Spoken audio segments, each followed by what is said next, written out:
let's dive right into it. So, I mean, helping others is something that you hear like very often in this day and age. You do it quite differently. And so I feel like, and I'm speaking from my own personal experience, somebody doesn't just wake up one day and say, you know what?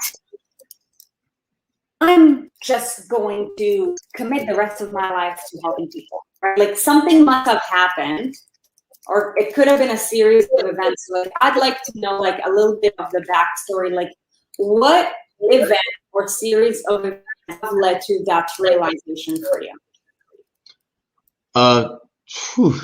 So if you would have told me that I would be doing this when I was younger, I would have called you a liar. You're absolutely 100% correct.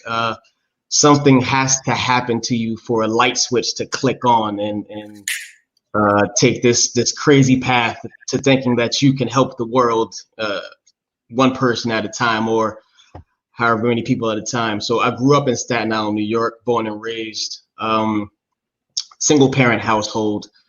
My mother worked 4 jobs just to support my sister and I. Have a older sibling, but I am the bigger, younger brother, as she calls me. She calls me little big brother. I am the risk taker. I do everything first. The neighborhood that I grew up in was an up and coming neighborhood and desired to be in. But throughout the years and as the world turned, it started to get filled with gangs and violence. And I was, at the forefront of seeing all this stuff happening. I've seen shootouts, murders, drug deals, dog fights. I've seen dogs hung in the woods. I've seen, drug addicts lying on the road. Sometimes the best place for me to sleep was on the floor because of the gunshots that rang through the night. But my life changed when I moved out of that situation, and that happened when I witnessed my first murder right in front of my eyes, and it was a kind of a shocking moment because I saw it happen, but I didn't want to believe that I saw it. I saw it happen, and I laugh now because I think of how lucky I am to be where I'm at. But when it happened, sheesh. It was, like I said, a shock and eye moment. I actually got up and walked towards the body, and just to make sure that I actually saw what I saw.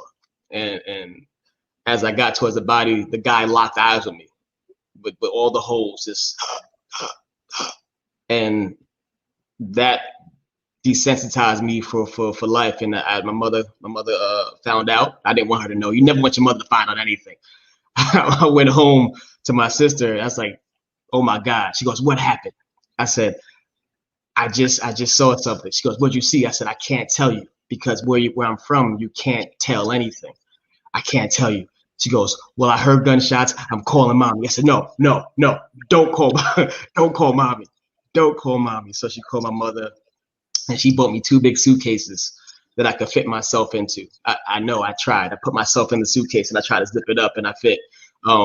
But she moved me to out North Carolina with my father, and rest is history. And once I got out of Staten Island, I saw a whole new world, and I used each and every day as a platform and as a learning experience to change where I've came from and what I've seen, and to help others know what to avoid and what to look out for. So that's where that's how it started. That's pretty much how it started. That's really deep. I mean, we dove deep real quick. Episode over.